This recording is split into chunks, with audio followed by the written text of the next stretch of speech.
नमस्कार प्रिय मित्रों, आप सभी लोगों का स्वागत है हमारे आज के खास प्रोग्राम में।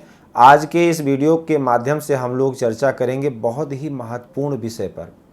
कई बार हम लोग बहुत सारे ऐसे सूचक चिन्ह प्रतीक हैं या कोई ऐसे संकेत मिलते हैं और उसका हमें ज्ञात नहीं होता है, तो हम उसको फॉलो नहीं करते हैं या उसका परिहार नहीं करते हैं और कई बार घटनाएं घट जाती हैं जो कि बाद में पता लगता है कि शायद आज ऐसा हुआ था इसलिए ऐसा हुआ। तो ऐसे बहुत सारे चिन्ह प्रतीक हैं या ऐसे संकेत हैं जो हमको ये बता देते हैं कि आज का समय आपका शुभ नहीं है। आप जिस कार्य के लिए घर से निकले हैं वो काम नहीं होने वाला है या कोई दुर्घटना होने वाली है, संभल जाइए। और फिर भी या तो हमें ज्ञात नहीं है, और अगर ज्ञात होने के बावजूद भी अगर हम अनदेखा करते हैं तो उसका परिणाम हमारे सामने होता है।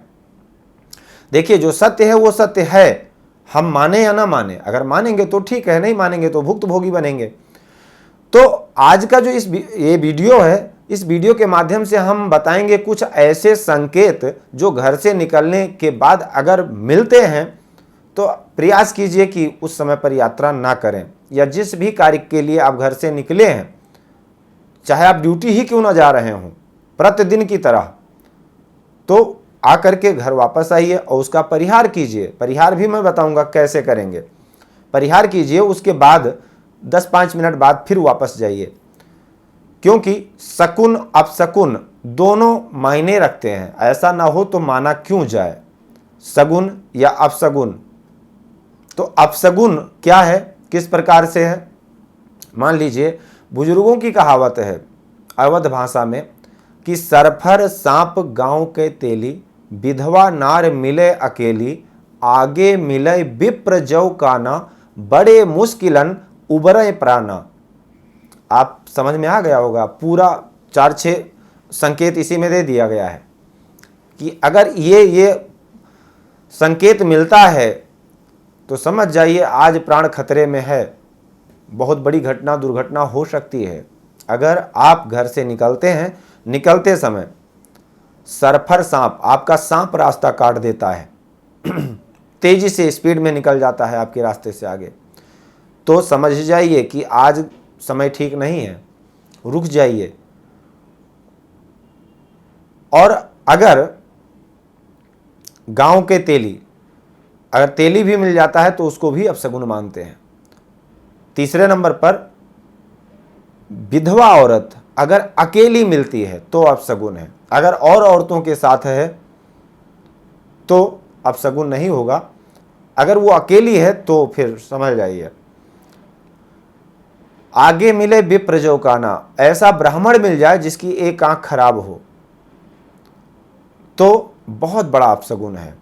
और ये अपशगुन ये दर्शाता है कि आप संभल जाइए, रुक जाइए और यात्रा का समय आप टाल दीजिए। हो सकता है मुहूर्त का ज्ञान ना हो आपको, हो सकता है उस समय पर जिस समय आप निकले हैं मृत्युबाण योग चल रहा हो, या बहुत सारा चंद्रमा आपके राशि से अशुभ स्थान पर गोचर कर रहा हो। बहुत सारे ऐसे योग होते हैं जिस समय पर यात्रा नहीं करनी चाहिए, घर से नहीं निकलना चाहिए। हर 2-2 घंटे पर चौघड़िया मुहूर्त बनता है, तो हो सकता है वो काल का हो, रोग का हो। तो कुल मिलाकर के समय को टाल देना चाहिए, समय को टाल देना चाहिए। और समय को अगर टाल दिया ना तो वो जो समय का चक्र चल रहा है वो टल जाएगा, उसके बाद समय फिर ठीक आ जाएगा। तो अब इसके बाद अगर बिल्ली रास्ता काट देती है तो भी समझ जाइए कि खतरा है कुछ, क्योंकि ये ऐसे जानवर हैं जिनको संकेत हो जाता है, बहुत पहले आभास कर लेते हैं कि कहां पर क्या होने वाला है। और तो छोड़िए, बिल्ली अगर घर के आसपास रोना प्रारंभ कर दे रात्रि के समय, 2-4 दिन अगर रोती है लगातार, वो जब तक रोती रहेगी जब तक वो बुरी खबर नहीं मिल जाएगी। रात्रि के समय 2-4 बार रोएगी 10-5 मिनट तक, उसके बाद शांत हो जाएगी। क्यों? क्योंकि उसको पता है यहाँ कुछ बुरी न्यूज मिलने वाली है, कुछ बुरा होने वाला है। इसीलिए लोग कहते हैं कि बिल्ली अगर रास्ता काट दे तो रुक जाना चाहिए, क्योंकि उनको आभास हो जाता है क्या होने वाला है, मान जाना चाहिए।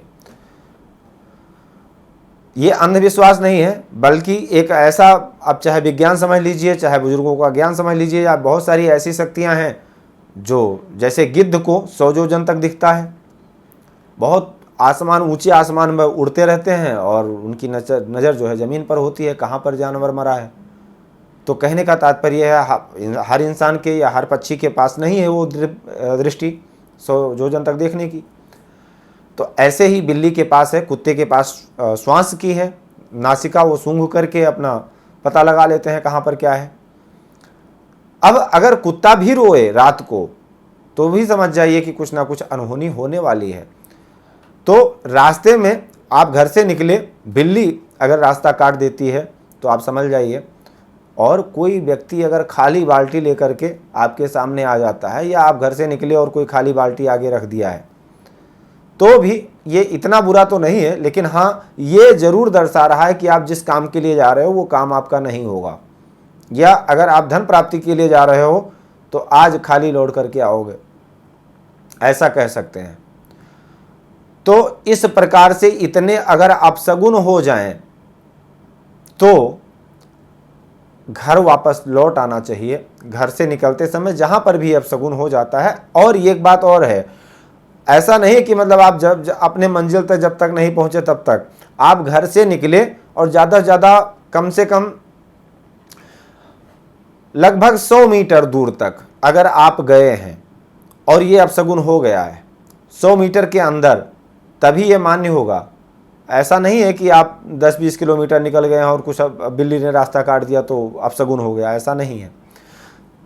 100 मीटर, 150 मीटर, इससे ज़्यादा नहीं, 100-150 मीटर के अंतर्गत अगर होता है तो घर वापस आ जाना चाहिए, बैठ जाना चाहिए, गिलास ठंडा पानी पीना चाहिए, 10 मिनट बैठ जाना चाहिए, कोई काम कर लेना चाहिए, उसके बाद फिर पुनः वापस जाना चाहिए, वो अपशगुन समाप्त हो जाएगा।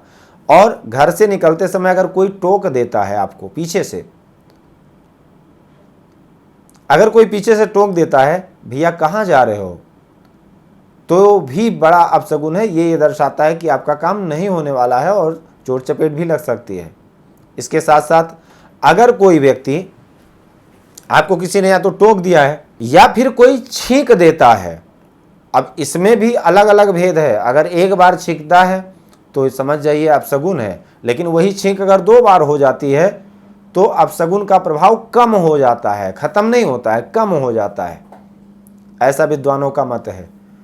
तो इतने सारे अपशगुन हैं, अगर ये होते हैं घर से निकलने के बाद, तो आप जिस भी कार्य के लिए जा रहे हैं उस कार्य के लिए आप मत जाइए, उस समय पर वापस लौट आइए, घर में बैठ करके एक गिलास पानी पीजिए, चाय पीजिए, 10 मिनट तक कुछ और काम कर लीजिए, 10 मिनट बाद कम से कम 10 मिनट बैठ जाइए, उसके बाद पुनः वापस जाइए। आप जिस भी कार्य के लिए जाते हैं वो काम आपका होगा। और अगर आप अपनी कुंडली का संपूर्ण फलादेश चाहते हैं तो स्क्रीन पर दिए गए नंबर पर संपर्क कर सकते हैं। वीडियो अगर आपको अच्छा लग रहा हो तो आप इसको लाइक करें, शेयर करें, चैनल को भी सब्सक्राइब कर लें। अब हम बताते हैं कुछ ऐसे शुभ संकेत भी जो अगर घर से निकलते समय हो रहा है तो समझ जाइए आपका काम हो जाएगा, पक्का है हो जाएगा। जैसे कि घर से निकलते समय कोई बाल्टी, भरी बाल्टी लेकर के आपके सामने आ जाए, कोई यादव दही लेकर के आ जाए, कोई पंडित वेद पाठी आपको घर से निकलते समय मिल जाए, और अगर घर से निकलते समय नेवला रास्ता काट दे आपका, तो सबसे बड़ा शगुन हो गया आपका, समझ लीजिए। मोर नाच रहे हो, सबसे बड़ा शगुन हो गया। इस प्रकार के अगर दृश्य आपको प्रतीत होते हैं, दिखते हैं, या घर से आप निकले हैं, कोई मुर्दा लेकर के जा रहा हो शमशान घाट, बस शर्त यह है कि उसके पीछे कोई रो ना रहा हो, औरतें रो ना रही हों, तो ये बहुत बड़ा शगुन होता है। आप जिस भी कार्य के लिए जा रहे हैं वो कार्य आपका सिद्ध हो जाएगा। तो आज के लिए सिर्फ इतना ही। आप सभी लोगों का बहुत बहुत धन्यवाद। जय श्री सीताराम, जय श्री कृष्णा।